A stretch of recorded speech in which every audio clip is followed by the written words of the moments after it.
Hello everyone.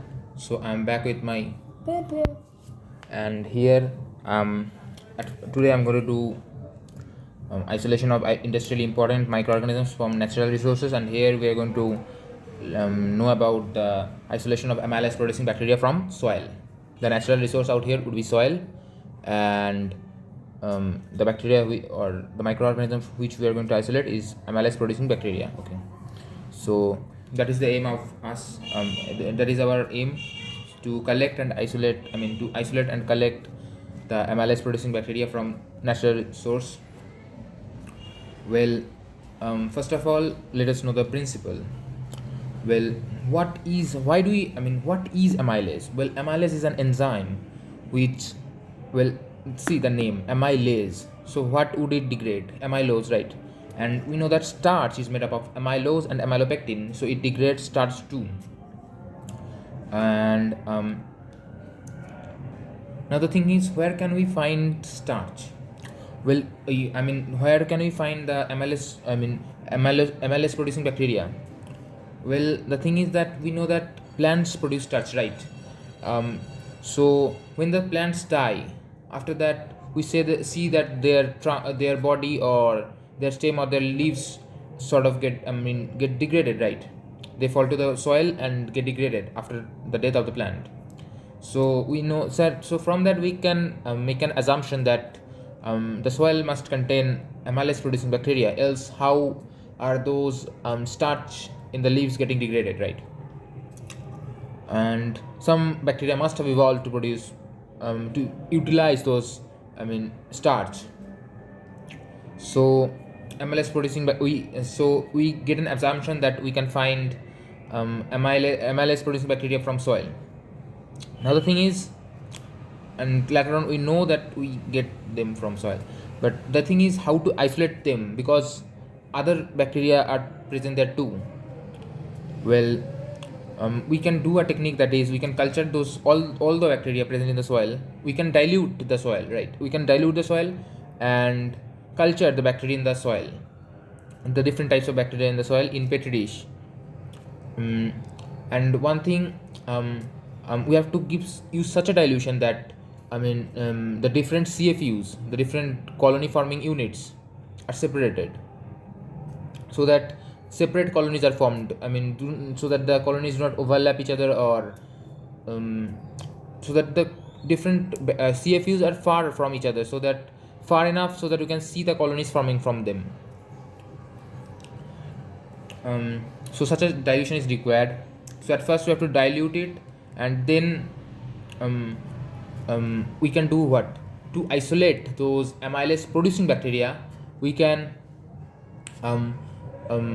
we can use we can use starch in the petri dish, and then we know that the amylase producing bacteria will degrade the starch, right? So we can use a test which checks if the starch is present in the media around the bacteria or not. And one such test, we know that it is the iodine solution test, where if starch is present, then it would give a blue coloration around the back. It would give a blue coloration. So where the amylase producing colony of the bacteria would be present, the iodine solution won't give any blue color. It would be sort of white. There will be no color change or no bluish color out at that part. So what are the materials required? Well, first of all, we know that we need we need the soil, right, from the garden. It is better to use garden soil because we know that they're plants. Well, and after that we know that for dilution we need the test tubes, right? We need distilled water. Actually, in the book of in Prescott's, I don't know if that is Prescott. In Prescott's laboratory manual, it is written that we have to use 0.9 gram or molar. I have forgotten, NaCl to get a isotonic solution in case of dilution. of bacteria, but here we are just in our college lab we are just using normal distilled water or normal water. Normal distilled water um, to the dilution, and we need pipette, like we need pipette for, yeah, for the different, for measuring the amount, and we need a weighing machine for measuring the amount of soil we are giving, and we are using petri dish, and then incubator, and then iodine solution. Yeah, that's it. Incubator is needed, and iodine solution, and what more, I can't remember anything else. Well, that's it. And then the procedure, well, the first procedure should be to collect the garden soil. Well, that's it. And from a region where there is vegetation or plants grown recently, yeah. And then we have to measure out 1 gram of soil and transfer it to 100 ml sterile water in a beaker. Well, so it gives us a I mean, what to say, like so it has been diluted to 100 times. I mean, so it has a concentration of, the soil has got its concentration 1 by 100, or the dilution is of 100 fold. That's it. And then how to do that? Well, after that, the beaker is shaken. Wait, let me adjust it a bit. So after that, the beaker is shaken. Here it is written that 25 times by placing one elbow on the bench, and moving the forearm rapidly in an arch on the bench surface back and forth in this way, I guess so. I also don't know, but I guess from reading, in this way you have to move it, you have to shake it back and from the bench surface and back. This serves to this, why are we doing this? Well, this is done, to create a sort of homogenized or homogeneous solution, so that the bacteria are spread equally everywhere, and to break the clumps of bacteria that may be present over there, because so that the colony forming units contain less number of bacteria, CFU, so that so that minimum number of bacteria can be present in CFU,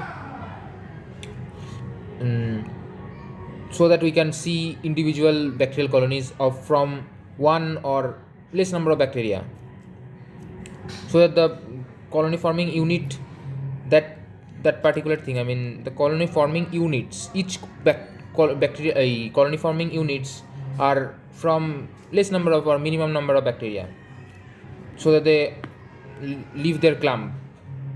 So since the bacteria may be in a clumped out state, so that they are separated out. For that we are doing this one. That's it. And what more?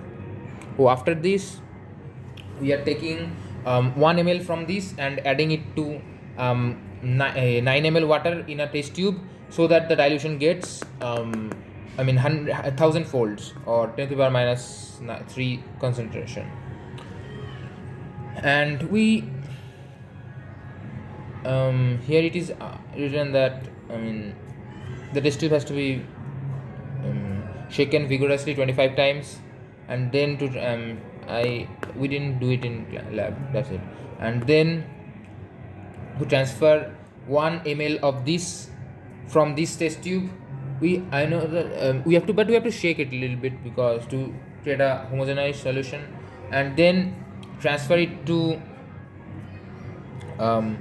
transfer 1 ml of it to a 9 ml water in another test tube, and its dilution would be, wait a second,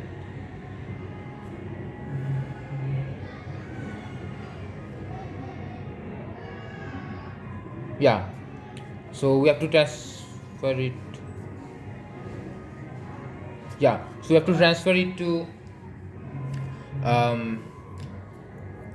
to another test tube. So what was I saying? Wait a second, is the video going on?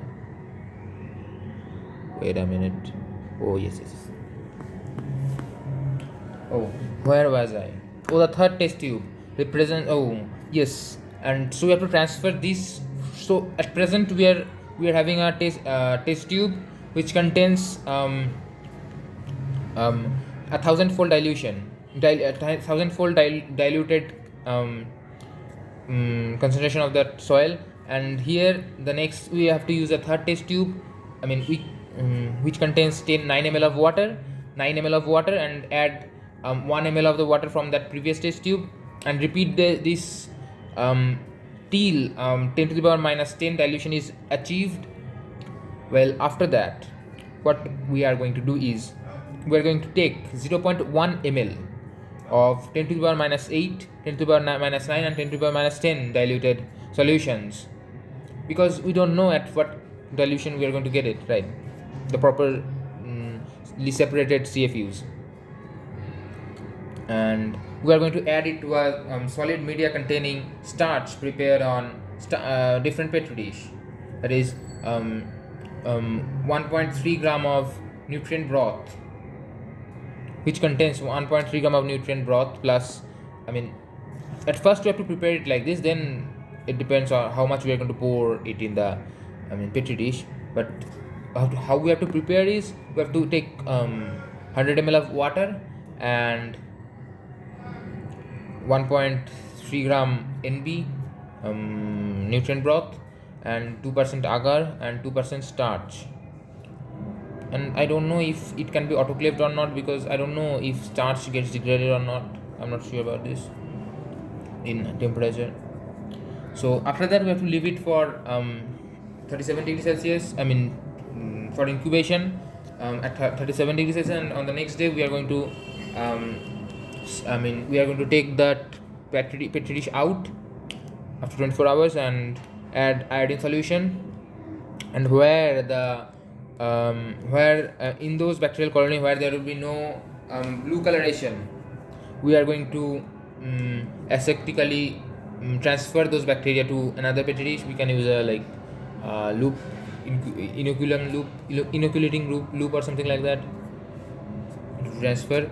And in this way you can isolate it. And one thing I haven't said is in the real procedure we actually have to autoclave the materials first. Well, what do we need to autoclave? Well, first of all we need to sterilize. Well, first of all we need to sterilize the total the whole. We have to sterilize these test tubes, all these test tubes, and then we have to sterilize. I guess we have to sterilize these two. I am not sure about but I guess we have to do it. So we are going to sterilize this if we are going to do that. And then we have to sterilize the beaker and the petri dish and all that. And what more are we going to do? And after that we can collect we can collect the bacteria from the soil and then do the dilution, serial dilution. And then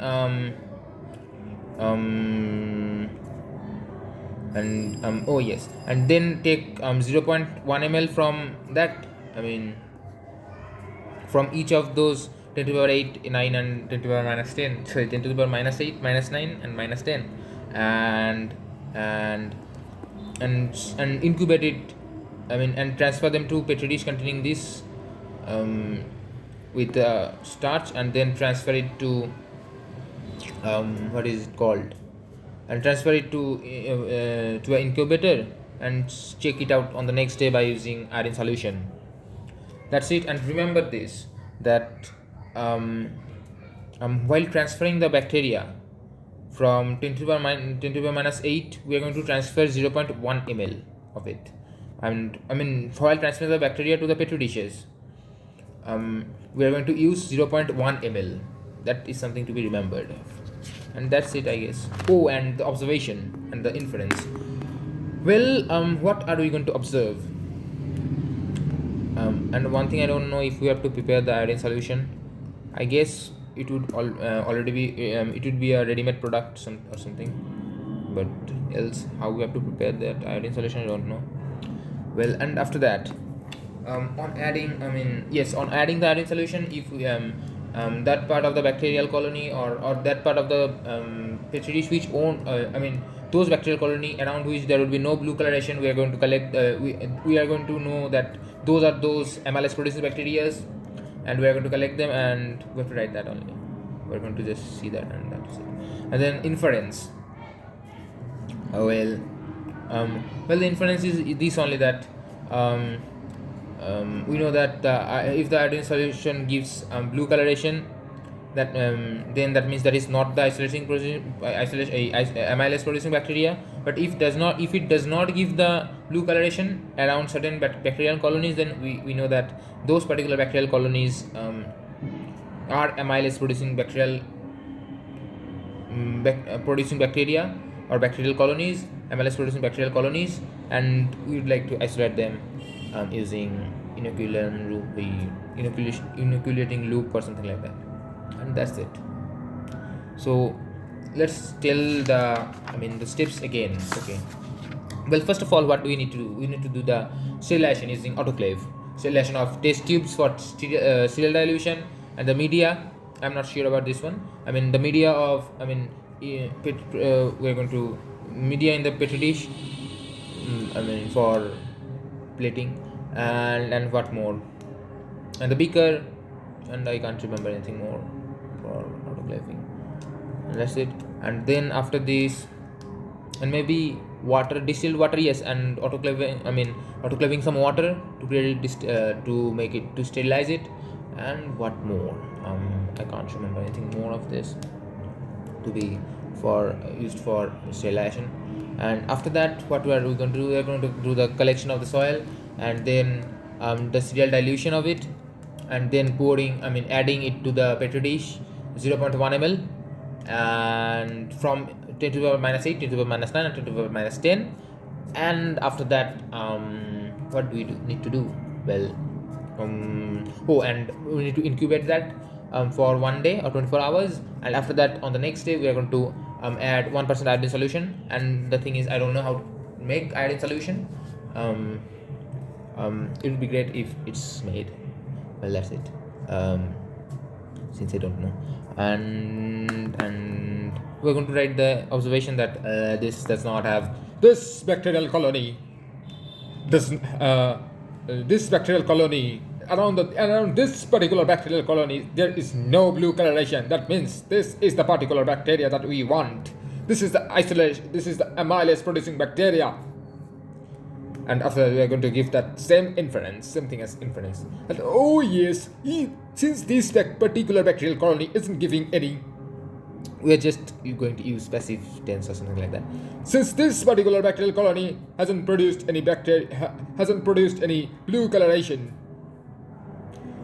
so this particular bacterial colony is the bacterial colony of our need, or our want, or of our interest. This particular bacterial colony is the amylase producing bacterial colony. If we want, we can isolate it by using inoculating loop. So we have successfully isolated our bacterial colony. That's it. Yes, that's it. Are you still watching this video? I don't know why. What fun are you having in this? Why are you still watching this video? Why? Well,